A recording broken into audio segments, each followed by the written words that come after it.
Welcome po sa ating unang gabi ng ating pong simbang gabi. Ano ho? Ito po ay pang-apat na taon na po nating ginagawa. Nag-start po ito sa Phillipstown Community Center ng 2 taon, ano? 2 taon. No. Isang taon sa Phillipstown and then yung second year ay sa Presbyterian Church along Kashmir. And then ito po ay pangalawang taon na dito sa lugar na ito. Ang isa sa dahilan kung bakit po natin ginawa itong tradisyon natin bilang mga Pilipino, actually tayo lang po ang nagsasagawa ng simbang gabi sa buong mundo. Sa buong mundo, tayo lang po ay ang nagsasagawa ng simbang gabi. Na ang sabi nila, ito ay pagan practice. Pero sa ating mga Kristiyano, this is the best time para ituro yung tunay na kahulugan ng Pasko in biblical basis. Kasi sa panahon po natin ngayon, nakita po namin bilang isang pamilya na napapalitan na yung tunay na kahulugan ng Pasko sa pamamagitan ng ibang paraan ng pagse-celebrate. Mas nagiging familiar na si Santa Claus kesa kay Jesus Christ. So that's the reason why kung bakit nag-come up kami bilang isang pamilya na mag-start tayo na muli nating yakapin yung ating kultura, yung ating tradisyon bilang mga Pilipino na gawin itong simbang gabi. Actually, sa atin sa bansang Pilipinas, nag-start sila nung 16. Tama? Nung 16. At meron po siyang magandang resulta sa atin bilang mga Pilipino kasi yung celebration natin ng Christmas, hindi po December 16 nag-start, kundi September. Tama? September. Tayo po yung may pinakamahabang panahon ng paghahanda sa Kapaskuhan. Kami po ay nadestino sa Bamboo Organ, Las Piñas. Doon po sa Bamboo Organ, ang simbang gabi po doon ay madaling araw. 4:00 ng madaling araw. At nilulook forward po nila itong season na ito. Mararamdaman mo po at kumbaga iba yung feeling nung umpisa ng simbang gabi. Kasi yung Bamboo Organ ay dahil tourist destination siya, pinupuntahan siya ng mga turista, kaya sinasamantala naman ng church yung pag-prepare ng simbang gabi para sa celebration. Yung iba, ang simbang gabi ay meron silang tinatawag na panata. Yeah. Pagka natapos nila yung 9 na gabi, dahil meron silang hinihingi sa Diyos, sa paniniwala na pagka natapos nila yung 9 na gabi, ay ipagkakalob ng Diyos sa kanila yung kanilang hinihingi sa Kanya. That's why talagang nagsusurvive sila na umatan, it's either madaling araw o sa gabi. But normally, sa ating mga kapatid sa Katoliko, do I communicate with you, Brandon? Okay, thank you. So sa atin, sa bansa natin, ay it doesn't matter kung ito'y ginagawa mo ng madaling araw o gabi, pero halos lahat ng mga Kristiyano sa ating bansa ay naglo-look after at sineselebrate itong tradisyon na ito ng simbang gabi. So sa atin ngayon ay 4 na araw lang kasi depende yan sa panahon natin, sa sitwasyon sa trabaho, ganun. Nag-start po kami 2 nights lang. And then naging 3 nights at ngayon ay 4 na. Siguro sa susunod na mga panahon, matatapos po natin yung 9. At meron na tayong mga dedicated na magiging speaker siguro by that time. At si Kuya Ed maaaring sa mga susunod, pwedeng maging speaker. Alam nyo, yung looking forward sa mga ganon. Mga kapatid, sinasabi ko po ito at pinapaalala ko sa atin bilang mga mananampalataya na huwag nating kalimutan yung mahalagang tradisyon na ginagawa natin bilang mga Pilipino sa mga ganitong okasyon. Kasi eto lang po yung tamang panahon at pagkakataon maituro yung tamang paraan ng pagse-celebrate ng Christmas. Bakit ba merong Pasko? Amen? Kasi iba na ang pagtingin ng maraming mga tao doon sa celebration ng Christmas. Hindi na nakasentro kay Kristo yung celebration ng Christmas. At tayo ngayon, bilang mga mananampalataya, huwag po nating kaligtaan na merong pinakamahalagang tao na dapat ay pinagtutuunan natin ng atensyon sa selebrasyong ito. Kung tayo ay nagbe-birthday, ang celebrant ang sentro ng ating celebration, di ba? Pero pagka Christmas, ang sentro ng celebration tayo pa din, which is nakakalungkot. So, by this time, sa bawat pagdiriwang natin ng Pasko, actually, yung mga biblical basis ng patungkol sa Christmas ay dito lang po talaga natin sa panahong ito maituturo.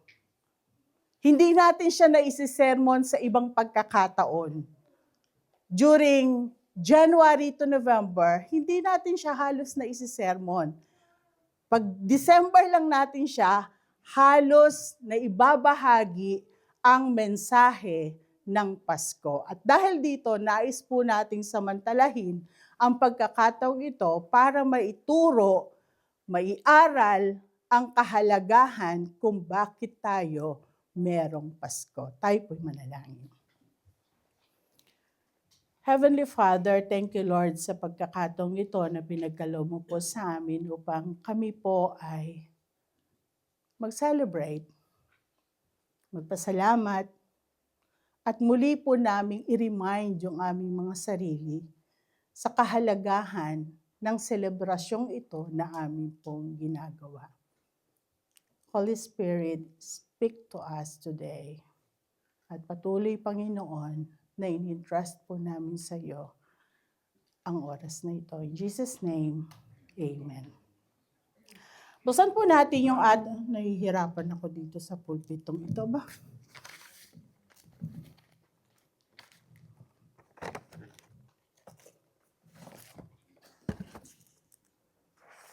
Sandali lamang ho ha. Isisettle ko lang po yung sarili ko.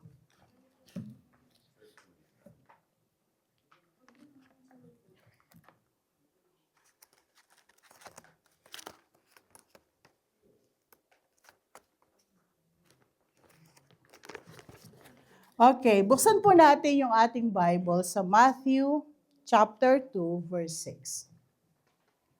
Matthew chapter 2, verse 6. Ganito po ang ating mababasa. At ikaw, Bethlehem, sa lupain ng Huda, ay hindi nga huli sa mga pangunahing bayan ng Huda, sapagkat sa iyo lilitaw ang isang pinuno na mamamahala sa aking bayang Israel. Ngayong gabi ang ating pong unang paksa ng simbang gabi ay Bethlehem, the birthplace of the ruler. O, ayan na, secure na yung dalawa. Hindi ko na kinuha yung inyo, ha? Ayan. So, ngayong gabi, muli ko pong tatalakayin ang paksang ito. Madalas po naririnig natin yung bayang yan, Bethlehem. At maraming mga songwriters na na-inspire na gumawa ng awitin mula po dun sa town na yan, sa Bethlehem. Ang Bethlehem ho ay, ang kahulugan ho niya ay, sa Hebrew ay house of bread. Pero sa mga Arab, ang kahulugan niya ay house of meat. Bakit po? Kasi nandyan po yung mga pastol na nangangalaga ng mga tupa.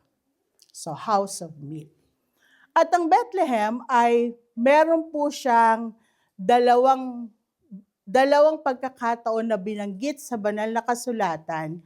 Yung north ay Galilee, na dito lumaki si Mary at si Joseph. At yung southern part niya ay yung Judea, na dito ipinanganak ang ating Panginoong Hesukristo. At ang banggit po sa Bethlehem ay hindi siya malaking bayan. Kaya nga ang sabi po dun sa talata, at ikaw Bethlehem sa lupain ng Judea ay hindi nga huli sa mga pangunahing bayan ng Huda. Hindi siya kalakihan, hindi siya mayamang town, kundi isa siyang simpleng syudad. Pero bakit napaka-significant nitong town na ito?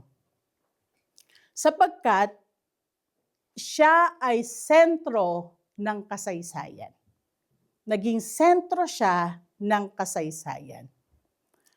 At para ma-fulfill yung plan ng Diyos sa salvation, titingnan po natin paano nagkaroon ng mahalagang significant ang bayang ito sa kapanganakan ng ating Panginoong Hesukristo. Isa siyang payak na lugar, pero mayaman ang kanyang kasaysayan. Pero mayaman po ang kanyang kasaysayan. Para po maikonekta natin yung kapanganakan ng ating Panginoong Hesus, bakit nga ba sa Bethlehem? Sa dami ng lugar na pwede niyang pagdalhan sa kanya para ipanganak siya doon, bakit Bethlehem?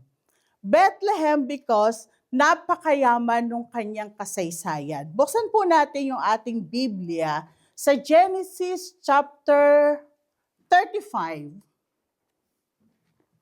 Ay, naku.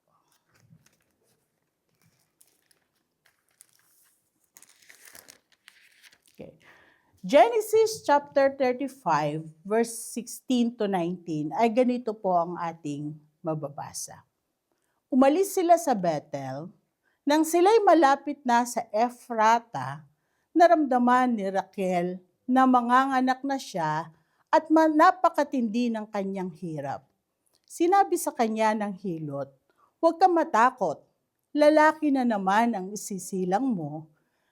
Nasa bingid na siya ng kamatayan at bago siya malagutan ng hininga, ang sanggol ay tinawag niyang Benoni.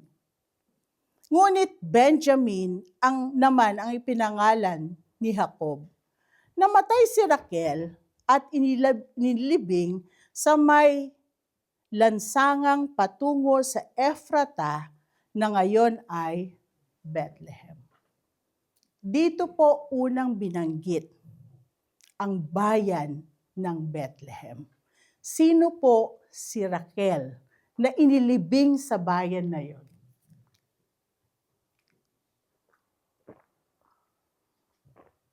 Si Raquel po ang matriarch ng Israel. Bakit po? Sapagkat siya ang legal wife ni Jacob. Sino si Jacob? Si Jacob ang Israel. Sa kanya nagsimula ang 12 lipi ng Israel. So, diyan nag-umpisang banggitin ang Ephrata, ang Bethlehem. Diyan inilibing si Raquel, na nanay ni Benjamin, na kapatid ni Joseph. Sa nagbabasa po ng Biblia, marahil ay familiar kayo dito sa mga karakter na ito ng Biblia. At ano ang kaugnayan nitong si Raquel sa kasaysayan ni Jesus? Mamaya po makikita natin kung bakit napakahalaga na makita po natin kung bakit si Jesus ay ipinanganak sa Bethlehem. Pangalawa, dun po sa Ruth chapter 4, verse 10 to 11 ay ganito po ang ating mababasa. Ruth chapter 4, verse 10 to 11.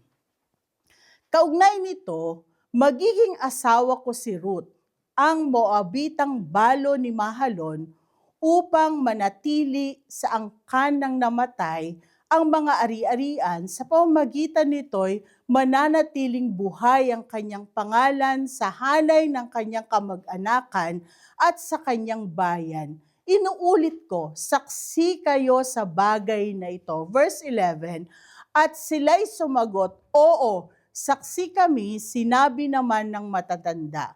Pagpalain nawa ni Yahweh ang babaeng iyon gaya ni Raquel at na pinagmulan ng Israel.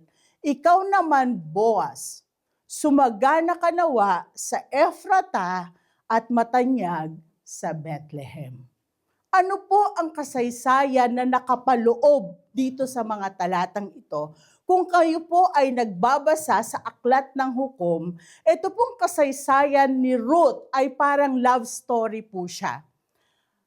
At ito pong si Ruth, para lang po mabigyan ko kayo ng background kung bakit nabanggit na itong bayang ito sa kasaysayan ni Ruth, si Ruth po ay manugang ni Naomi. Si Naomi ay meron siyang asawa at 2 anak. Na sa kasamaang palad, pare-pareho silang namatay sa Moab. Kaya nakapag-asawa itong 2 anak ni Naomi na lalaki ng Moabita. Ngayon, nang mamatay po yung 2 anak niya, sinabi niya doon sa 2 manugang niya, bumalik na kayo sa inyong mga magulang. Wala na akong kakayahan na mabigyan po kayo ng mapapangasawa. Ang sabi ni Ruth, kahit mag-asawa ako ngayong gabi at manganak ako ngayong gabi, wala pa rin akong kakayahan para bigyan ko kayo ng mapapangasawa. Kaya nakiusap itong si Naomi, bumalik na kayo sa inyong mga magulang. At ako'y matanda na din, wala na din akong kakayahan para kayo'y buhayin. Itong si Orpha, na manugang niya sa pangalan niyang anak, bumalik siya sa kanyang mga magulang. Pero itong si Ruth, ang sabi ng Biblia ay, kaya nga, itong si Ruth.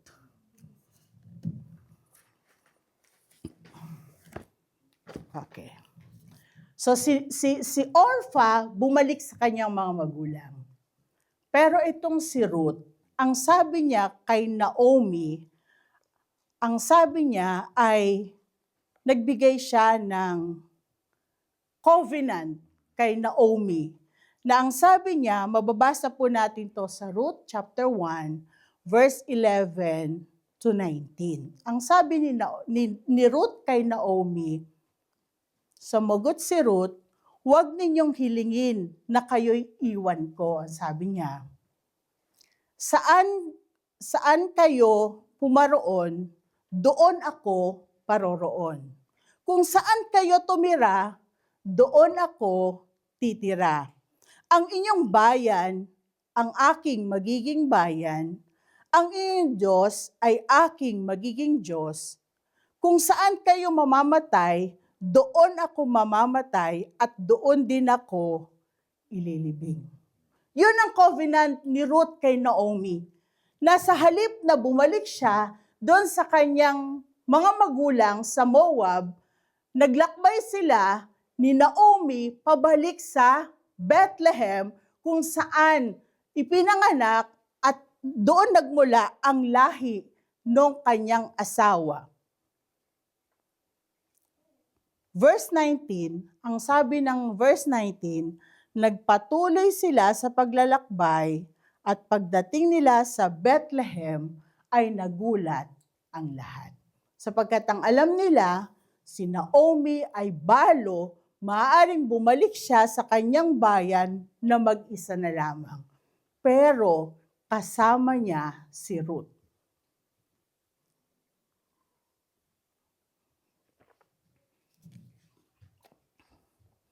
Ano ang kaugnayan nito sa pinag-aaralan po natin? Si Ruth po, ang napangasawa niya ay kamag-anak. Muli po siya nag-asawa. Hinayaan siya ni Naomi na makahanap na mapapangasawa. At ang napangasawa niya ay isang kilala at tanyag doon sa lugar ng Bethlehem. At ito ay sa katauhan ni Boaz. Kaya nga ang bati sa kanya na matatanda, bago mapakasalan nitong si Boaz si Ruth ay ipinahayag niya to sa matatanda. Nagpaalam siya sa matatanda ng bayan, baka meron pang ibang kamag-anak na maaring kumalinga kay Ruth.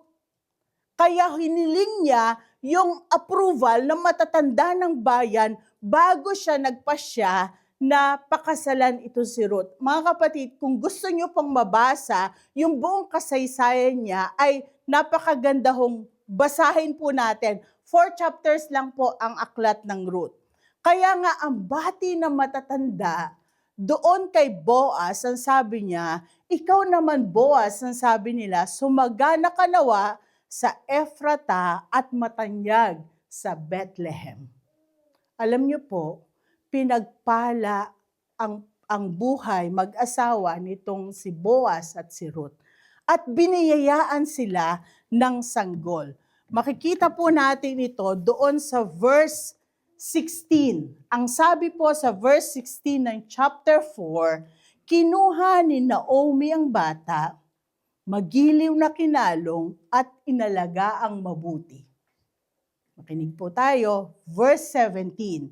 Ang sabi po ng verse 17, siya'y tinawag nilang Obed, balanay sinabihan nilang nagkaapo ng lalaki si Naomi, si Obed ang ama ni Jesse, na ama ni David. Naiko-connecta po natin itong mga pangyayaring ito sa kasaysayan, 1,000 taon na po ang nakakaraan. Pangatlong pangyayari dito sa lugar ng Bethlehem ay doon sa 1 Samuel chapter 16. Dito naganap yung anointing ni David. 1 Samuel chapter 16 verse 1. Ang sabi ay ganito, sinabi ni Yahweh kay Samuel, huwag mo ikalungkot ng labis ang pagkaalis ko kay Saul bilang hari. Magdala ka ng langis at pumunta ka kay Jesse na taga Bethlehem sapagkat pinili ko ng maging hari ang isa sa kanyang mga anak.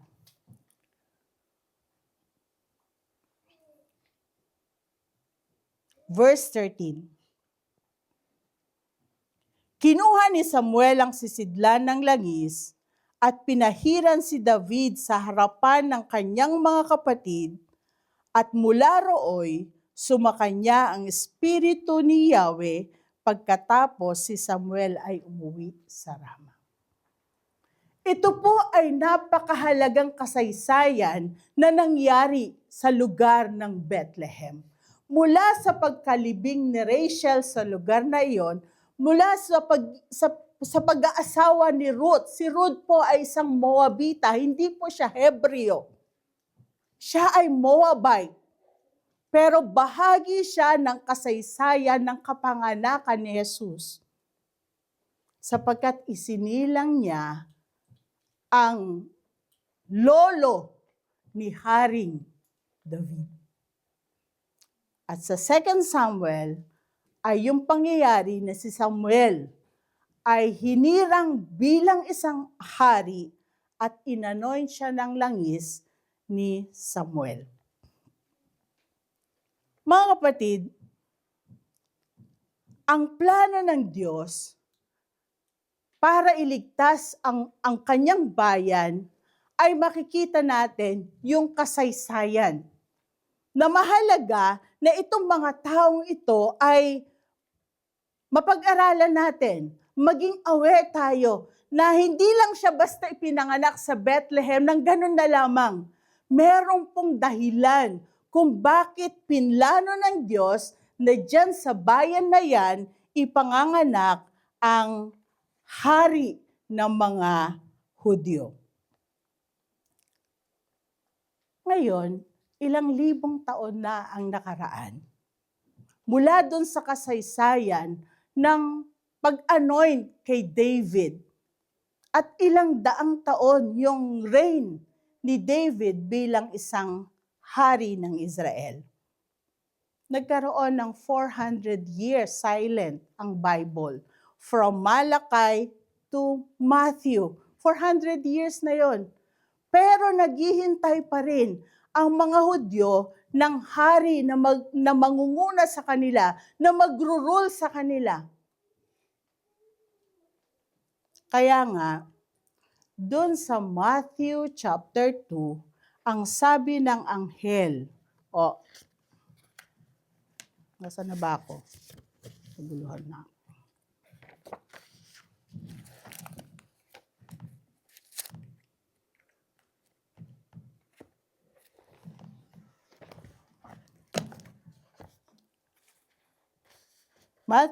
Balikan po natin yung verse natin. Matthew chapter 2 verse 6, ang sabing ganito, "At ikaw, Bethlehem, sa lupain ng Huda, ay hindi mga huli sa mga pangunahing bayan ng Huda, sapagkat sa iyo lilitaw ang isang pinuno na mamamahala sa aking bayan." Para po ma-fulfill itong prophecy na ito ni Micah, galing po yan sa Micah chapter 5 verse 2. Para po ma-fulfill yung prophecy na yan, nung time na si Maria at si Jose ay atubiling pakasalan ni Jose, si Maria, ay siniguro ng anghel, siniguro ng Diyos na si Jose ay pakakasalan si Maria. Sapagkat doon sa binasa ni Jethro na talata sa Luke chapter 2, ay si Joseph ay galing sa angkan ni Haring David. Ngayon, ang problema, nung panahon po na si Maria ay manganganak na, imagine niyo po, 9 na buwang buntis ka. Gugustuhin mo bang pumunta sa Bethlehem? Nasa ano po siya, nasa Galilea. Para po maglakbay ka mula sa Galilea patungong Bethlehem, gugugol ka ng 4 hanggang 8 araw na paglalakbay sa pamagitan ng kamelyo. Sige nga po, sa mga buntis.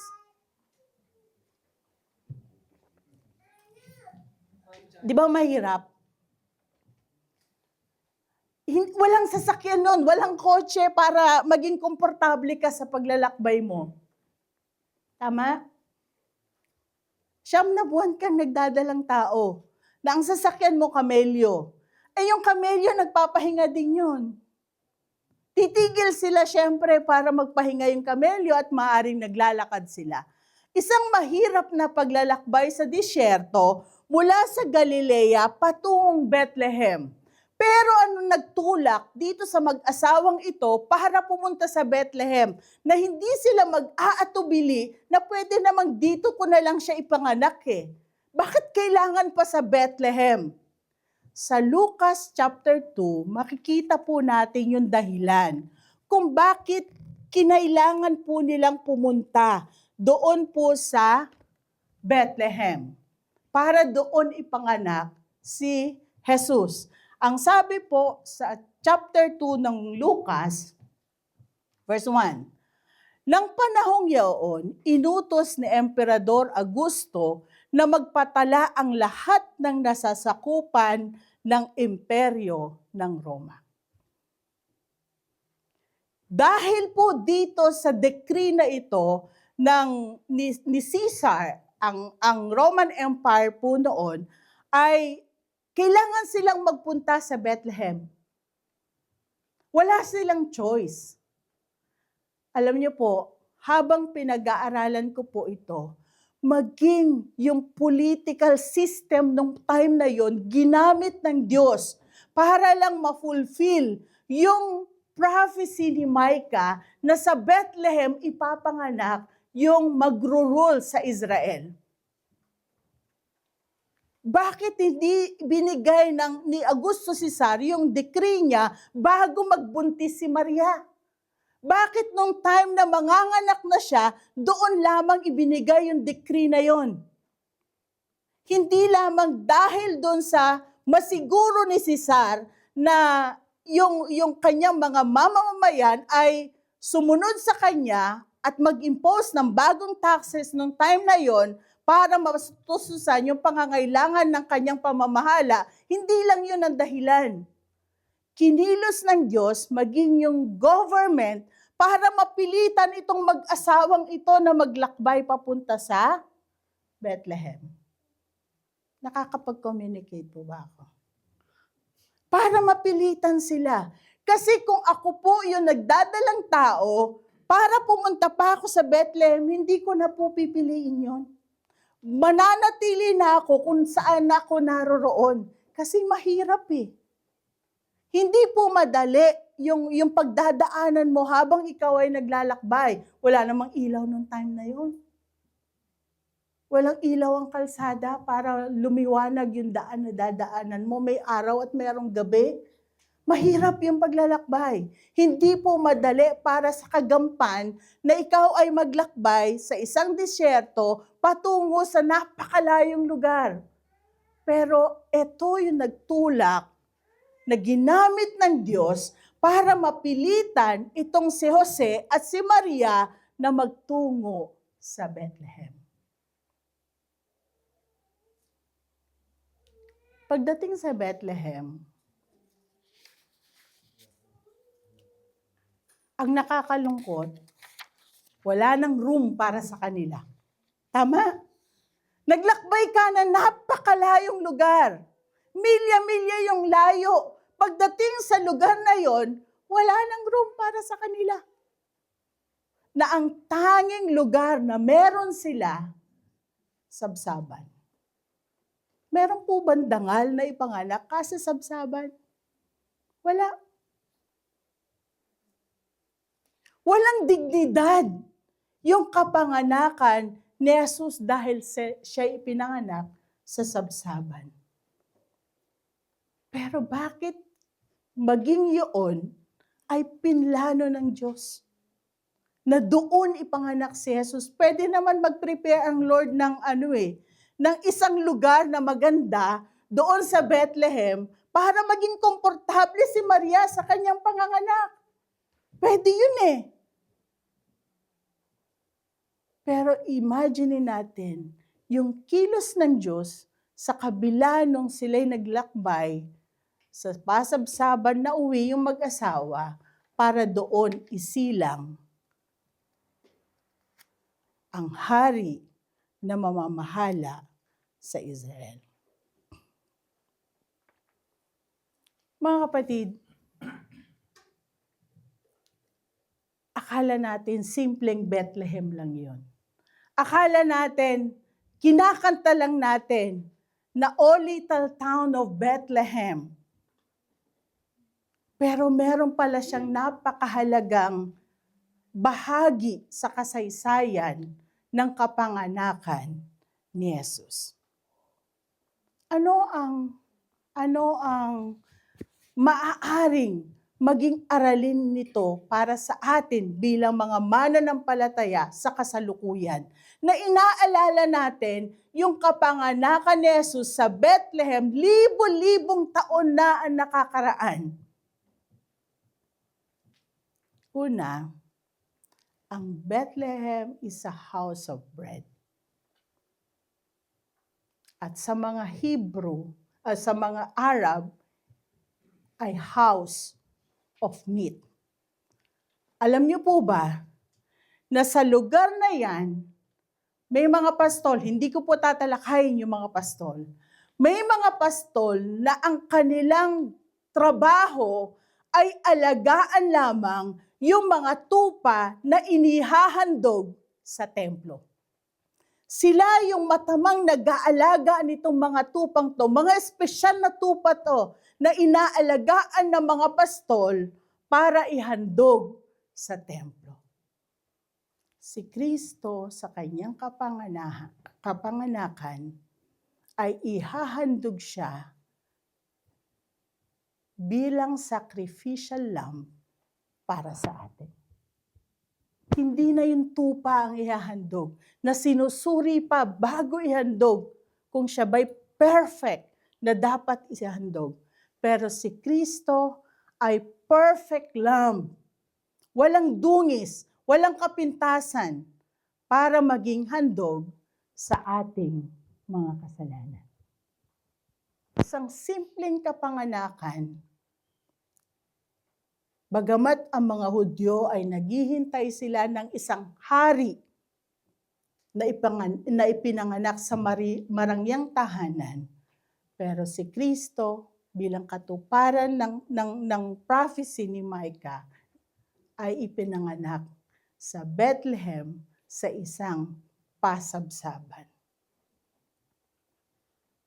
Pangalawa, hindi lang ito katuparan ng prophecy ni Micah, kundi ang kapanganakan, ang lugar ng Bethlehem na pinagpanganakan sa ating Panginoong Yesus ay simbolo na ang Diyos ay mula sa langit ay nagkatawang tao para maramdaman ang kalagayan natin bilang mga tao.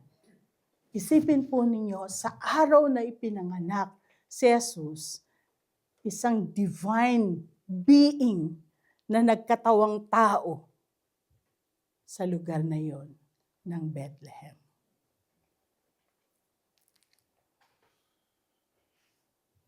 At ito ay panawagan sa atin bilang mga mananampalataya, na tayo bilang mga mananampalataya ay naglalakbay kasama ni Kristo sa mundong ito, na nawa sa ating paglalakbay, masumpungan niya tayo na meron tayong mahabang pasensya sa lahat ng mga bagay na nangyayari sa buhay natin. Masumpungan tayo ng Diyos na nagiging tapat sa Kanya sa ating paglalakbay. Alam niyo po, nakakalungkot. Tinignan ko po ang history. Ang Bethlehem at present ay isa siya sa syudad ng West Bank sa panahong ito, na under siya ng Palestine. Noong 1950s, 96% ay Arab Christians ang naninirahan doon. Ang nakakalungkot, noong 1922, ayon sa mga survey, 10% na lang ang natitirang Kristiyano sa lugar ng Bethlehem. Doon nandun yung sikat na nativity church, pero ang Kristiyano na lamang ay 10% ng kabuang populasyon ng Bethlehem. Hindi natin alam kung ano ang plano ng Diyos sa napakahalagang bayang ito ng Israel, na ngayon ay under ng Palestine. Pero ako'y naniniwala na darating ang panahon, i-redeem ng Diyos ang bayang ito sapagkat mahal niya ang bayang ito. Kung paano niya pinadama yung pagmamahal niya sa bawat isa sa atin, bagamat sila ngayon ay mga Muslims, ako'y naniniwala, hindi pa tapos ang Diyos para sa kanila. Hindi pa tapos ang Diyos para sa kanila. Salamat na lamang sa panahon natin ngayon, bukas ang Biblia sa atin para tignan natin ang account ng Bible kung gaano kahalaga ang lugar na ito sa history ng kapanganakan ng ating Panginoong Yesus.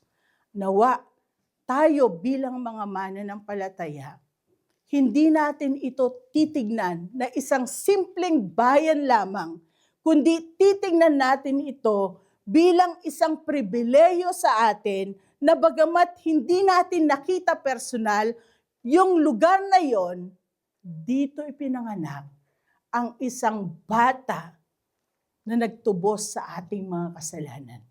We are not worthy for that. Hindi tayo worthy para doon. Pero bahagi tayo ng plano ng pagliligtas ng Diyos sa sangkatauhan.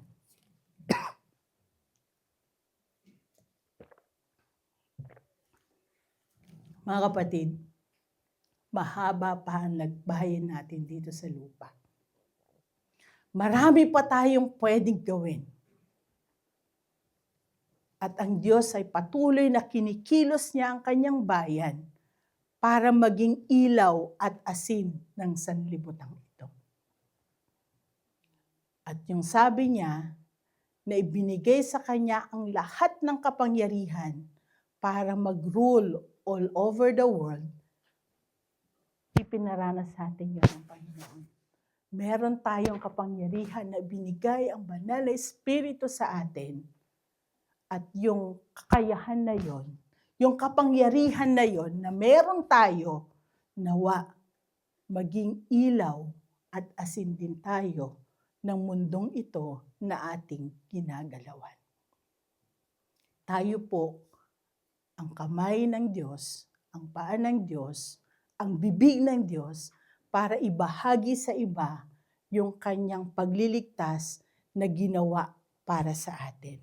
Wala pong ibang bibig ang Diyos maliban po sa atin na kanyang hinirang bilang kanyang mga anak. Ang dami po nating struggle sa panahon ito. Pero napakapalad po natin na hindi tayo pinipersecute dahil sa ating pananampalataya kay Kristo. Malaya natin na e-exercise yung ating pananampalataya. Malaya tayo na nag-e-exercise, nakakaawit, nakakapanalangin, na walang sino man na pwedeng pumigil sa atin. Kaya nga mga kapatid, samantalahin natin yung ganitong pagkakataon, ganitong mga okasyon, na ma-internalize natin kung gaano kahalaga yung bawat kasaysayan ng kapanganakan ni Jesus, sapagkat siya ang tunay na regalo ng Pasko na ibinigay ng Diyos para sa atin. Tayo pong lahat ay tumayo.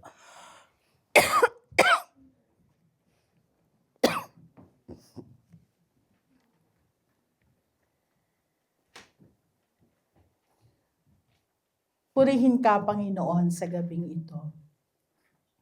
Purihin ka sa iyong pagmamahal.